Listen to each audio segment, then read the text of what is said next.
days since I got any video. It's been pretty busy here. In-laws visiting, all that kind of stuff.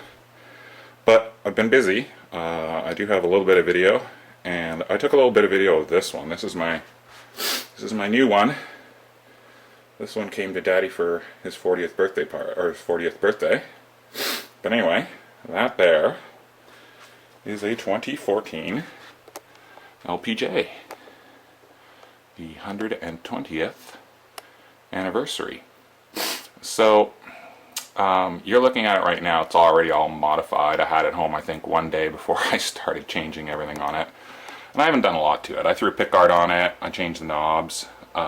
You'll see the original knobs in the video following this. I just actually wanted to shoot a little intro to what I'm showing next, which is the fretboard, which I dyed ebony. Now it's really, it's really difficult to show on camera. I find when I take pictures of it, it still shows up like it's really not quite as dark as it looks in person.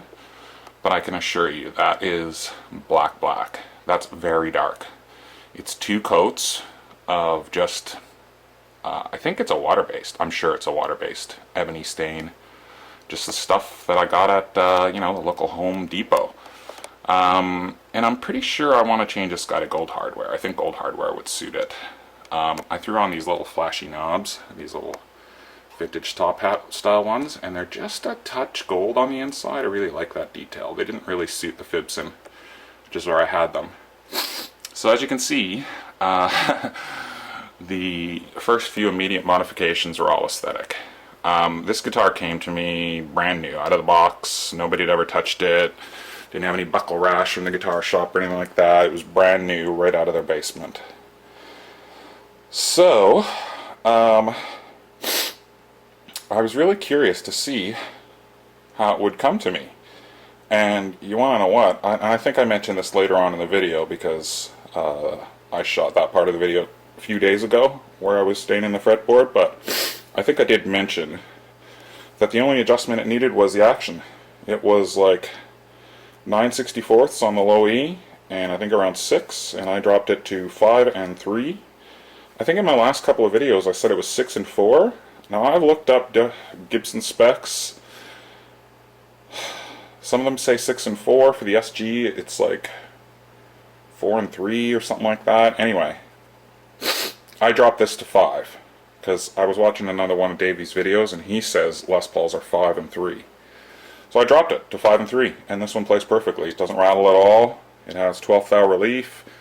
The nut action is perfect. I checked the intonation, and that's all good. These are all perfect. So if I fret that note, that's perfect, and if I fret here, that's also perfect. Every one of them. And it came to me like that, so I was pretty pleased. And so what I've done is I borrowed the pickguard off the white one. I couldn't wait. It's really hard here in Ottawa where I live. I used to live in Vancouver and you could just roll into any guitar shop and buy this stuff, but here in Ottawa it's really difficult. I gotta order all this shit. It's really annoying. Anyway, I've also decided aesthetically what I'm gonna do to this LPJ. So here's my cunning little plan, and I'll try and shoot a video of this. But you see this detail here? You see where the cap sort of naturally meets the body, the mahogany body? Well, what I'm going to do, I'm going to take a razor blade and I'm going to scrape away all that paint right down to the wood. Just right there. And then on the top, I'll come in like just a little touch all the way around the body. And then I'm going to stain that black. And then, so that it's shiny and stuff like that, I'm going to apply a bit of an oil finish and then a bit of paste wax, and that should come out satiny just like the rest of this. So I'm hoping that's going to work. I really hope that's going to work because I don't want to fuck that up. But you know what? It's not the end of the world. This shit can be repainted. I mean, I used to be so afraid to do stuff like this to my guitars. I had that thing home one day, like 3 years later, And I got a guitar brand new home one day, and I'm already doing shit to it that means I cannot return it. Installing a pick, like this stuff is pretty trivial, right? Like that was no big deal to do at all, and I used to be so afraid to do this stuff. Anyway, I've rambled on for 5 minutes here. Christ, I can never ramble on for less than 5 or 10 minutes. Oh, look at that. That's bitchin'. I'll be showing you guys my new little amp setup here when I get a demo going. But that there, this right here, boys and girls, I found my tone. This little 5-watt crate, Palomino, that is the bomb. That's creamy goodness. Like, you have no idea. I can't wait to demo that to you. So I gotta get my mic set up and do all this properly. I'm always usually pretty lazy about that. But I really want to show you how that sounds. So when I do a demo, I'll probably do a demo of this guitar. But yeah, I'll show you. I'm using this as a preamp. And I don't know, I'm actually curious how many of you guys do this. Because this is the first time, well, it's not the first time I've done it. I've been doing it for a little while now, but it's really, you know. Anyway, is anybody out there using like a little tube preamp to get a specific sound and then maybe just running it through something a little cleaner and, you know, with a nice sounding speaker? Because I find that amp very crisp and clear and clean and articulate. And then I run that little guy, the creamy fuzz. Holy cow, that thing sounds awesome. And it's like a nice little blend. Not sure exactly what goes on, but it doesn't sound the same as that on its own. I mean, the identity of that is there on its own, but through that, it's like just a little bit better. I don't know. Maybe you guys have some ideas about that, because I love the way it sounds. I think it's fucking great. It's a shame that I'm not using the speaker inside of that thing, because really, I never will. If it sounds that good through the other amp, I hesitate to pull the amplifier out of this and just, you know, build a box for it to be its own amp or something like that, but I don't know, we'll see. That thing was cheap. It was like $100 used. I traded it for some other stuff. I got rid of my Marshall, so now all I have is this, that, and this one, and the red one is downstairs. And that needs a little work. Okay, 7 minutes, holy shit.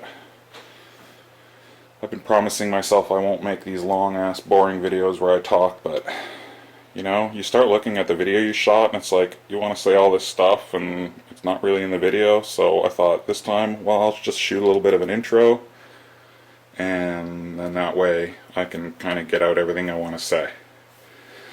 Anyway, alright, stay tuned. I'm gonna try and tag in the rest of the video here where I stay in this thing and show you how to do it. It's really, really, really simple, and if you've got a really light fretboard and you would prefer it to be sort of more ebony, this couldn't be easier. So stick around, I'll show you that.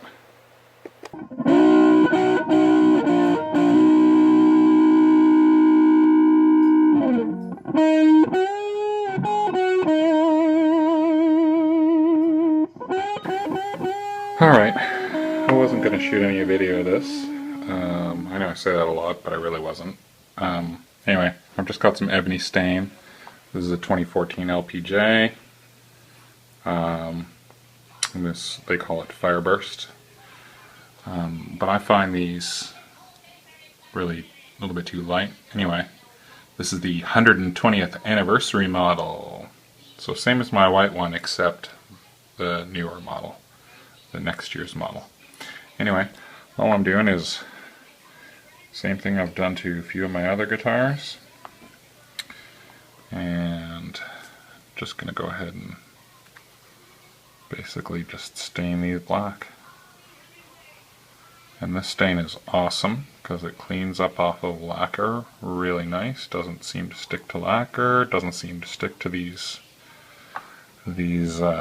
inlays. Just seems to wipe right off.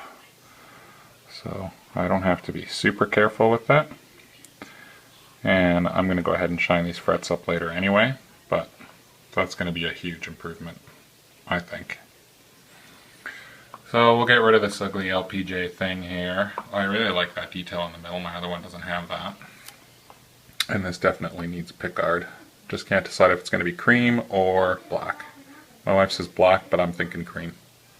Oh, and I really like these speed knobs. These are a bit taller and knurled at the top.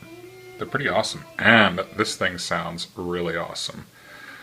I wonder if these pickups are different than the ones that are in my other one. Because they sound, I don't know. I'll have to do a side-by-side comparison, but so far here's the 2014 LPJ. We'll give you a better look at it. Yeah, the whole back side of it is this like really natural maple looking stuff. But anyway, I should carry on here, finish this, because I'm going to go ahead and wipe away the excess when I'm done. And then hopefully this will keeps better when I'm finished. Alright, there she sits with a couple good coats of this ebony stain. I'll let it sit for a minute longer here, and then I'll wipe away the excess. It'll be much lighter than it looks right now, and hopefully I'll be able to get all the stain off the inlays. I have been able to so far. Hasn't caused me any problem. I've been able to wipe this stuff away pretty easily, so I haven't done a really stellar job taping everything up, but I tried to. Anyway, this is going to look awesome, I hope. Alright, all strung up. That is much better. Way darker. I like it. So, I'll let this dry for a day or so and then play it up.